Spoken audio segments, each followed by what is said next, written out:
அனைவருக்கும் இனிய அன்பான வணக்கம்.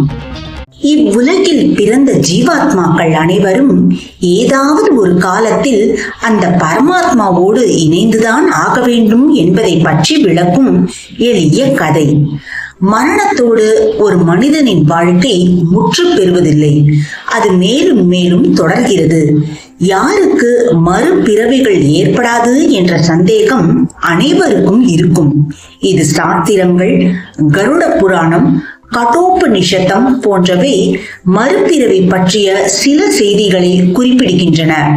பொதுவாக பூமியில் அனுபவிக்க வேண்டிய அனைத்தையும் அனுபவித்து முடித்தவருக்கு மீண்டும் மறுபிறவி ஏற்படுவதில்லை. இது கர்ம பூமி ஆதலால் தங்களது கர்மத்தை அனுபவிக்கவே உயிர்கள் பிறப்பெடுக்கின்றன. அவற்றை முற்றிலுமாக அனுபவித்துவிட்டு இனி அனுபவிக்க சஞ்சித்த கர்மா, பிராப்த கர்மா, ஆகாமிய கர்மா என ஏதும் இல்லாதவர்களுக்கு மறுபிறவி ஏற்படுவதில்லை. இவ்வுலக ஆசைகள் ஏதும் இல்லாமல் பற்றற்ற வாழ்க்கை வாழ்பவர்களுக்கும் தவ யோகிகளுக்கும் மறுபிறவி இல்லை. சிறந்த தவத்துடனும் பக்தியுடனும் வாழ்ந்து இறைவன் ஒருவனையே தங்கள் பற்றுக்கோடாக கொண்டு தாங்கள் செய்யும் செயல்கள் அனைத்தையும் இறைவனுக்கே அர்ப்பணித்து வாழ்பவர்களுக்கு மறுபிறவி இல்லை. தாங்கள் செய்த பாவ கணக்கும் புண்ணிய கணக்கும் சரியாகி கழிக்க ஏதும் கர்ம வினைகள் இல்லாதவருக்கு மறுபிறவி ஏற்படுவதில்லை. தன்னலம் கருதாது வாழ்ந்து மறைந்த மகான்களுக்கு மறுபிறவி இல்லை. இறைவனின் கட்டளைப்படி மட்டுமே அவர்களது அவதாரம் நிகழும். பந்தம், பாசம், மோகம், அகந்தை, காமம் போன்ற மன அழுக்குகளில் இருந்து விடுபட்டு இவ்வுலக வாழ்வை வெறுத்து இறைவனையே சதா தியானித்து அவன் நாமத்தையே எப்பொழுதும் கூறி வரும் உண்மையான பக்தர்களுக்கு மறுபிறவி ஏற்படுவதில்லை.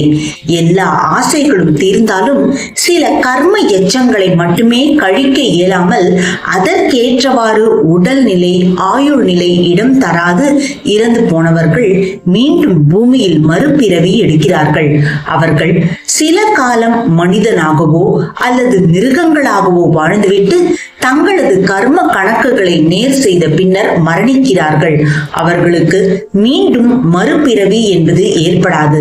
இது போன்ற பல காரணங்கள் மறுபிறவி எடுப்பது பற்றி நமது சாஸ்திரங்களில் பகவத்கீதையில் கூறப்பட்டுள்ளன.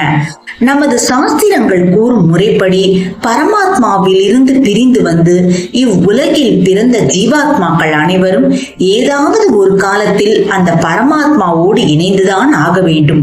அது ஒரு பிறவியிலும் நிகழலாம் அல்லது அதற்கு 1000 பிறவிகள் எடுக்க வேண்டியும் வரலாம். அது அந்த ஆன்மாவின் பரிபக்குவத்தை பொறுத்தே நிகழ்கிறது என குறிப்பிடப்படுகின்றன. நன்றி. வையகம் வாழ்க, வையகம் வாழ்க, வளத்துடன் வாழ்க. சர்வம் ஸ்ரீ கிருஷ்ணார்ப்பணம்.